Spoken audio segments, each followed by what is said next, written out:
দেখছেন টিভি9 বাংলা, রয়েছে আমি শুভজিৎ মিত্র। ঘড়ির কাঁটা বলছে .7:01। শুরু করছি বাংলা যা ভাবে। আজকে সুপার সানডে, রাজনীতির উত্তাপ গোটা শহর জুড়ে, গোটা রাজ্য জুড়ে। ব্রিগেড থেকে একের পর এক চমক দিয়েছে তৃণমূল কংগ্রেস, যার মধ্যে অবশ্যই প্রথমবার খোলা আকাশের নিচে দাঁড়িয়ে তৃণমূল কংগ্রেস নেতৃত্ব তারা 42টা আসনে প্রার্থী ঘোষণা করলো, যার মধ্যে 11 জন বিধায়ক, তার মধ্যে আবার 2 জন মন্ত্রী। কাটাছেড়া করবো, স্টুডিও অতিথিরা রয়েছেন। তবে তার আগে এই মুহূর্তে আমাদের সঙ্গে রয়েছেন বাইরে থেকে আলোচনায় সায়নী ঘোষ, যাদবপুরের তৃণমূল কংগ্রেস প্রার্থী। সায়নী, স্বাগত। শুভজিৎ রয়েছে। সায়নী, আগে যখন নামটা ডিক্লেয়ার হলো তখন ঠিক রিয়াকশনটা কি ছিল সেটা যদি একটু শেয়ার করেন।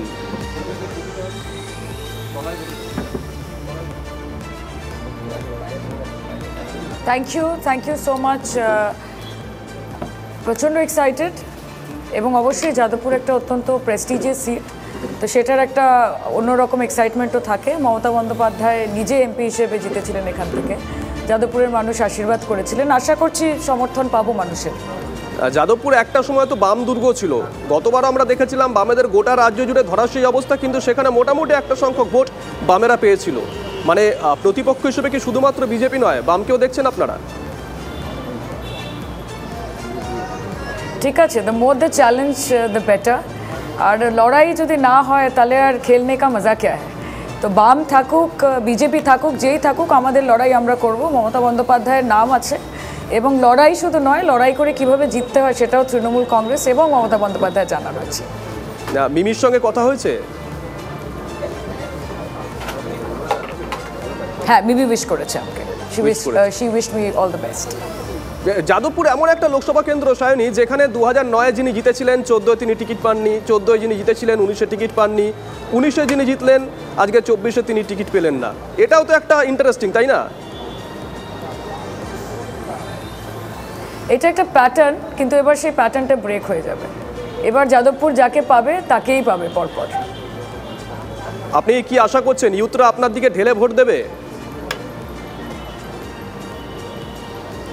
শুধু ইউথ না, আমি মনে করি মমতা বন্দ্যোপাধ্যায় বাংলার মানুষের জন্য যা কাজ করেছেন, মা বোনেরা, ইউথ, প্রত্যেকে তারা মমতা বন্দ্যোপাধ্যায়কে ভোট দেবেন, তৃণমূল কংগ্রেসকে ভোট দেবেন। এবং অনেক রকমের ইস্যু আছে যেটা নিয়ে আমরা লড়াই করছি। আজকে ব্রিগেড সেটার একটা অনেক বড় এক্সাম্পল। তো অনেক রকমের ইস্যু আছে যেটা নিয়ে আমরা এগোবো, এবং মানুষের আশীর্বাদ রয়েছে মমতাদির সঙ্গে। যাদবপুর আমাদেরকে সবসময় সমর্থন করেছে, এবং এবারও তারা সমর্থন করবেন বলেই আমার বিশ্বাস। আমরা দেখেছিলাম সায়নী, মিমি কয়েকদিন আগে যখন মমতা বন্দ্যোপাধ্যায়কে চিঠি দিয়েছিলেন, বাইরে বেরিয়ে বলেছিলেন রাজনীতি তার জন্য নয়, বীতশ্রদ্ধ হয়ে পড়েছিলেন। সেরকম কিছু আপনার হবে না তো? সেগুলো ভাবাচ্ছে না তো? দেখুন, আমি বিগত 2.5 বছর ধরে তৃণমূল কংগ্রেসে রয়েছি, and I think I have made it very clear that I am not an armchair politician. আমি বিগত 3 বছরে 3টে সিনেমা করেছি এবং 300-র ওপরে সভা করেছি। কাজে আমার হানিমুন পিরিয়ড সেটা তো ওভার হয়নি, এবং আপনি যেটা বলছেন আমার মনে হয় না সেরকম কোনো সম্ভাবনা রয়েছে। মানুষ আমাকে অভিনেত্রী থেকে বেশি সভানেত্রী হিসেবে চেনে। অসংখ্য ধন্যবাদ সায়নী, অসংখ্য ধন্যবাদ আপনাকে। আমরা কথা বললাম যাদবপুরের তৃণমূল কংগ্রেস প্রার্থী সায়নী ঘোষের সঙ্গে। আমরা আলোচনা আসি। এই মুহূর্তে আমার সঙ্গে যারা যারা রয়েছেন চট করে পরিচয় করিয়ে দিই। কেয়া ঘোষ রয়েছেন বিজেপির তরফ থেকে, কেয়াদি স্বাগত। মহানন্দা কাঞ্জিলাল বিশ্লেষক, স্বাগত আপনাকে। রয়েছেন কংগ্রেসের তরফ থেকে অনিন্দ রায় চৌধুরী, স্বাগত আপনাকে। এবং রয়েছেন ভাস্কর সিনহা, আরেক বিশ্লেষক। একে একে যাই, ভাস্করদার কাছে একটু যাই। ভাস্করদা, নির্বাচনে 2021-এর নির্বাচনে ছিল স্লোগান বাংলা নিজের মেয়েকেই চায়। আজকে গোটা সভা জুড়ে দেখলাম একটা বাঙালি অস্মিতার বিষয়টা তৃণমূল কংগ্রেস নেতৃত্ব তুলে ধরলো। একটু বলবেন, মানে নরেন্দ্র মোদী, অমিত শাহ বা বিজেপির কেন্দ্রীয় নেতৃত্বরা কেন বহিরাগত, আর কেন কীর্তি আজাদ বা ইউসুফ পাঠানরা বহিরাগত নয়? বাংলার স্বার্থ রক্ষা করা যাবে, এই কথাটা আগে প্রথম বুঝতে হবে। যাদের দ্বারা বাংলার স্বার্থ রক্ষা করা যাবে তারাই বাংলার। আপনি বুঝলাম না, মানে বাংলার স্বার্থ রক্ষার জন্য যারা লড়াই করবে, বাংলার স্বার্থ রক্ষার জন্য লড়াই করবে। আপনি বাইরে থেকে ক্যান্ডিডেট হতে পারে, কিন্তু বাংলার পক্ষে কিনা, তারা বাংলার পক্ষে কিনা। ইউসুফ পাঠান বা কীর্তি আজাদ অবশ্যই বাংলার পক্ষে বলা, বাংলার পক্ষে নয় সেরকম কোনো প্রমাণ পাওয়া যায়নি। কিন্তু বিজেপি নাম বললেন তারা বাংলার পক্ষে। আপনার সঙ্গে সহমত আমি, বাংলার পক্ষে নয় কোনো প্রমাণ পাওয়া যায়নি। বাংলার পক্ষে যে সেই প্রমাণটা কি করে তৃণমূল কংগ্রেস? বাংলার হয়ে প্রতিদ্বন্দ্বিতা করছেন, বাংলা থেকে প্রতিদ্বন্দ্বিতা করছেন, মমতা বন্দ্যোপাধ্যায় দলের থেকে প্রতিদ্বন্দ্বিতা করছেন। তিনি বাংলার বাইরে হবেন, বাংলার বাইরে কথা তাকে বাংলার কথাই চিন্তা করবেন, এটাই তো স্বাভাবিক। কেডি সিং বাংলার কথা চিন্তা করেছিলেন? আমি কেডি সিং তো কোনোদিন এখানে নির্বাচনে প্রতিদ্বন্দ্বিতা করেননি, আমি তার কথা বলতে পারবো না। কিন্তু আপনি বলুন, গুজরাট থেকে, গুজরাটের একজন গুজরাটি সংখ্যালঘু সম্প্রদায়, হ্যাঁ, তো গুজরাটের বড়োদায় জন্ম, গুজরাটের সংখ্যালঘু সম্প্রদায়ের মানুষ বাংলায় প্রতিদ্বন্দ্বিতা করছেন, এবং এটা তো একটা সাম্প্রদায়িক সম্প্রীতি শুধু নয়, বাংলার পক্ষে, এবং এই যে বিভিন্ন অবিজেপি রাজ্যগুলোর প্রতি যে বঞ্চনা কেন্দ্রীয় সরকারের, এটা তো একটা বড় জবাব। কেয়াদি, দেখুন আজকে এই যেটা তৃণমূলরা বলছেন জনগর্জন, আমি জনতাও দেখিনি, গর্জনও শুনিনি। আমি আস্ফালন শুনেছি, অবশ্যই আমি শুনেছি বাঙালির কথা, বাংলার কথা। বাংলা নিজের মেয়েকে চায়, অথচ সন্দেশখালীর যে মেয়েরা যারা বাংলার মেয়েকে চেয়েছিল তাদের কিন্তু আজকে মমতা বন্দ্যোপাধ্যায় তাদের কথা মনে করলেন না।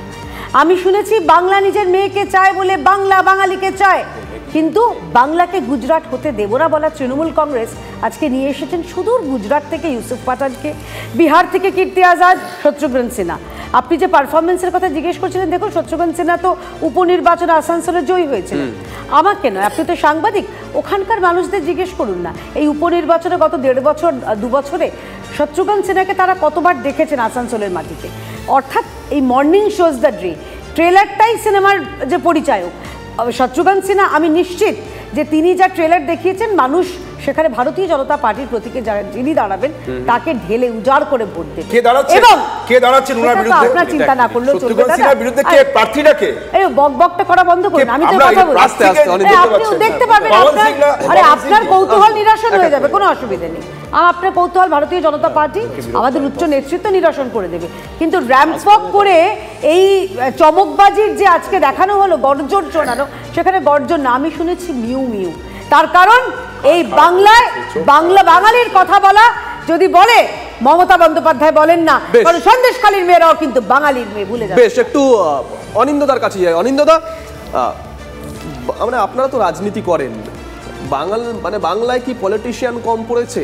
মানে 42 জনের মধ্যে 11 জন এমএলএ, নতুন মুখ কোথায়? সেই অর্থে হ্যাঁ, নতুন মুখ আছে, নতুন মুখ নেই তা নয়, কিন্তু 11 জন এমএলএ না। আমি বলি, প্রথমে 11 জন এমএলএর মধ্যে যারা দাঁড়িয়েছেন তারা যদি জিতে যায় এবং তারা যদি দিল্লি চলে যায়, তাহলে এখানে আবার নির্বাচন, আমাদের ট্যাক্সের টাকা খরচ করে আবার নির্বাচন হবে। এক, বাংলায় কাদের ক্যান্ডিডেট করেছে? কীর্তি আজাদ, শত্রুঘ্ন সিনহা বিহার আর ইউসুফ পাঠান গুজরাট।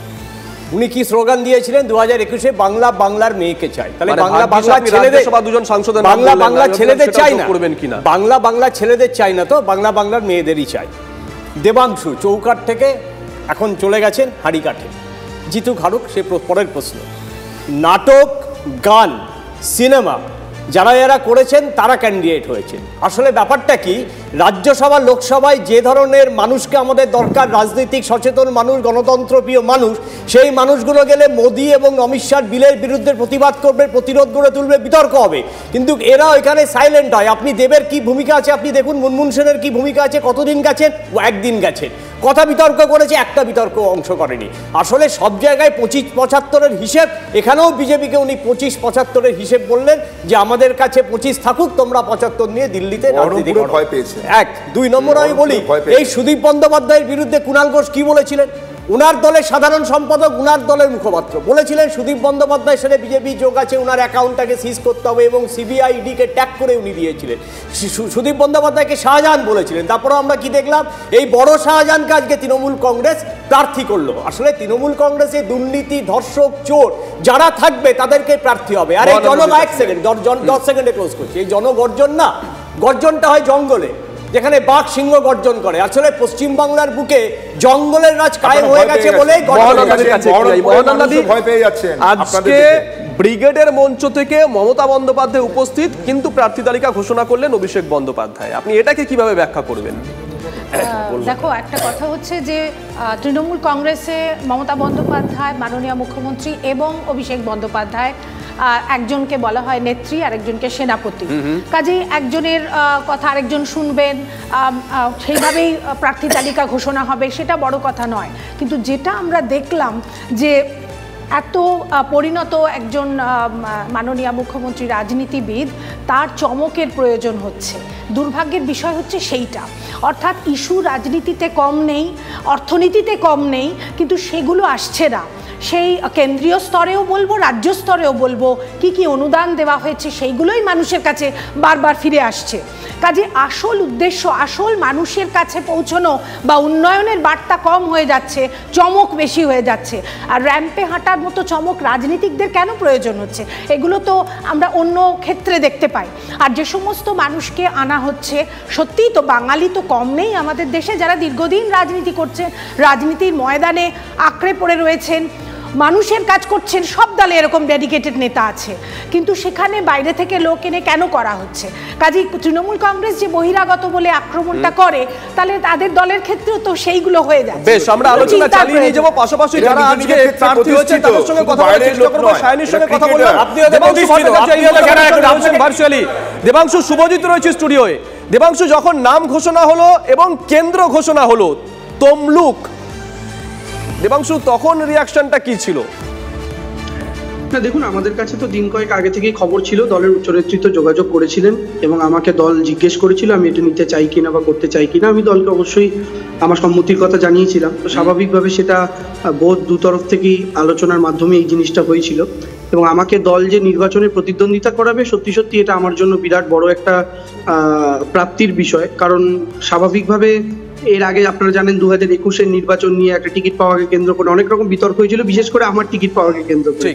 তো স্বাভাবিকভাবেই এই জায়গাটা ছিল। তার উপরে দাঁড়িয়ে দেখুন, আমি একটা কথা মনে করি, একটা স্বাভাবিক নিম্ন মধ্যবিত্ত পরিবারের ছেলে, যার কোনো পলিটিক্যাল ব্যাকগ্রাউন্ড নেই, বাবা কাকা কেউ রাজনীতি করেন না, সেরকম একটা ছেলেকে একটা পাড়া থেকে তুলে এনে পার্টির মুখপাত্র করা, যুব সাধারণ সম্পাদক করা, তারপর আইটি সেলের প্রেসিডেন্ট করা, তার পরবর্তীকালে লোকসভা ইলেকশনে কন্টেস্ট করতে পাঠানো, এটা আমার মনে হয় ভূভারতে এটা নজির খুব কম রয়েছে। আমি এই জন্য গর্ববোধ করি। মানে কেন্দ্র এইরকম একটা কেন্দ্র যেটা একটা সময় মমতা বন্দ্যোপাধ্যায়ের ভোট বাক্স উজাড় করে দিয়েছে, অধিকারী গড় বলে পরিচিত রাজনীতির ভাষায়, কেন্দ্রটা নিয়ে আলাদা করে কোনো চ্যালেঞ্জ বা কিছু আলাদা করে ভাবছেন কিছু? দেখুন, আলাদা করে সেভাবে কেন্দ্র নিয়ে কিছু ওভাবে ভাবছি না। সব কেন্দ্র ইম্পর্টেন্ট, পশ্চিমবঙ্গের 42টা সিটই ইম্পর্টেন্ট। আর সেই জায়গা থেকে দাঁড়িয়ে এটা ঠিক, ওই এলাকায় শুভেন্দু অধিকারী তার জেলা, এটা আমাকে অনেকেই বলছেন, বিরোধী দলনেতা তার জেলা। তবে আমি একটা কথা শুধু মনে করিয়ে দিতে চাই, গত বিধানসভা নির্বাচনে পূর্ব মেদিনীপুরের 16, পশ্চিম মেদিনীপুরের 15 এবং ঝাড়গ্রামের 4, এই সম্পূর্ণ অবিভক্ত মেদিনীপুরের 35টা আসনের মধ্যে তিনি 35 শূন্য করবেন বলেছিলেন। তৃণমূল একটাও সিট পাবেন না বলেছিলেন। ফলাফল দেখা গিয়েছিল এই 35টার মধ্যে তৃণমূল 26টা সিট জিতেছিল। ফলে স্বাভাবিকভাবেই কারোর গড়, কারোর এলাকা বলে কিছু হয় না, কোনো এটা আমরা রাজতন্ত্রে নেই, কোনো পরিবারের এলাকা বলে কিছু হয়। ফলে স্বাভাবিকভাবেই হ্যাঁ, অবশ্যই বিরোধী দলনেতার এলাকা, তিনি অনেক বেশি ফোকাস করবেন, তিনি অনেক বেশি পরিশ্রম করবেন, একথা ঠিক। আমরা তো বসে থাকার পাত্র নই, আমরাও পরিশ্রম করব। বিজেপির প্রার্থীও মানুষের কাছে যাবেন, বামেদের প্রার্থীও মানুষের কাছে যাবেন, আমরাও মানুষের কাছে যাব। আমরা আমাদের কথা বলবো, আমাদের কাজের কথা বলবো। রাজ্যে আমাদের সরকার, পঞ্চায়েত আমাদের, মাঝখানে বহু বিধায়ক আমাদের। লোকসভা সিটটা যদি আমরা পাই, আমরা উন্নয়নটা সর্বাঙ্গীনভাবে করতে পারবো। নরেন্দ্র মোদী ডবল ইঞ্জিনের কথা বলেন। শেষ প্রশ্ন একদম ছোট করে, ইতিমধ্যেই বিরোধীরা, মানে আপনাদের যারা বিরোধী রাজনৈতিক দল, তারা বলতে শুরু করে দিয়েছেন যেটা আপনারা বলতেন বিজেপির উদ্দেশ্যে বহিরাগত। তারা বলছেন শত্রুঘ্ন সিনহা, কীর্তি আজাদ, ইউসুফ পাঠান, এরা কি বহিরাগত নয়? দেখুন, আমি একটা কথা বলতে পারি, বহিরাগত কথার অর্থ হচ্ছে বাইরে থেকে এলেই সেটা বহিরাগত নয়। বহিরাগত কথার অর্থ হচ্ছে যারা বাইরে থেকে এসে বাংলার পেট, বাংলার ভাগ্য নিয়ন্ত্রণ করতে চাইছেন। আজকে নরেন্দ্র মোদী থেকে শুরু করে যারা বাইরে থেকে আসছেন, যারা বিপদ আপদের সময় আসেন না, তারা এসে কিন্তু বাংলার ভাগ্য নিয়ন্ত্রণ করবেন। তারা এসে ডিকটেট করে দেবেন বাংলার দিলীপ ঘোষ, শুভেন্দু অধিকারীদের জন্য, সুকান্ত মজুমদারদের জন্য বাংলার জন্য কি করতে হবে। তাদের কোনো ইন্ডিপেন্ডেন্ট চয়েস থাকবে না। সেটা তো যে কোনো সর্বভারতীয় দলের ক্ষেত্রেই প্রযোজ্য হয় না, স্বাভাবিকভাবে। কিন্তু তৃণমূল কংগ্রেস বাংলার মাটিতে জন্মগ্রহণ করা একটা দল। আর নরেন্দ্র মোদী তো বলেছিলেন ভোকাল ফর লোকাল। তো নরেন্দ্র মোদী যদি বলে থাকেন ভোকাল ফর লোকাল, তাহলে আমরা কেন ভোকাল ফর লোকাল হবো না বলুন? বেশ, অসংখ্য ধন্যবাদ আপনাকে, অসংখ্য ধন্যবাদ। আমরা আলোচনা চালিয়ে নিয়ে যাবো। অতিথিরা রয়েছেন আলোচনা এই মুহূর্তে আমাদের সঙ্গে ভার্চুয়ালি যোগ দিয়েছেন অপূর্ব চ্যাটার্জি, সিপিআইএম নেতা। অপূর্বদা, শুভজিৎ রয়েছে, আমরা আলোচনা চালিয়ে নিয়ে যাচ্ছিলাম, প্রত্যেকেরই ছোট ছোট করে রিয়াকশন নিয়েছি। দেখুন, আজকে তৃণমূল কংগ্রেস 42 জনের নাম ঘোষণা করে দিল, বিজেপি এর আগে নাম ঘোষণা করেছে অর্ধেক প্রার্থীর। বামেরা কোথায়, কবে প্রার্থী তালিকা ঘোষণা করবে, মানে এখনো কেন ময়দানে নামলো না, নাকি নেমেছে, এই বিষয়গুলো আমজনতা জানতে চাইছে। বামেরা রাস্তাতেই আছে, ময়দানেই আছে এবং বামেরা সক্রিয়ভাবে তারা হচ্ছে জনগণের যে ইস্যু, সেই ইস্যুগুলো তারা তুলে ধরছে। প্রার্থী তালিকা যথা সময়ই হচ্ছে আমাদের রাজ্য নেতৃত্ব, আমাদের বামফ্রন্ট এবং হচ্ছে যে জোট হবে, আমরা নেতৃত্ব ঠিক সঠিক সময়ে জানাবেন। কিন্তু যেটা গুরুত্বপূর্ণ প্রশ্ন, সেটা হচ্ছে যারা প্রার্থী দিয়েছেন বিজেপি বা তৃণমূল, তারা মানুষের কাছে কি বলবেন, কি জন্য ভোট চাইছেন?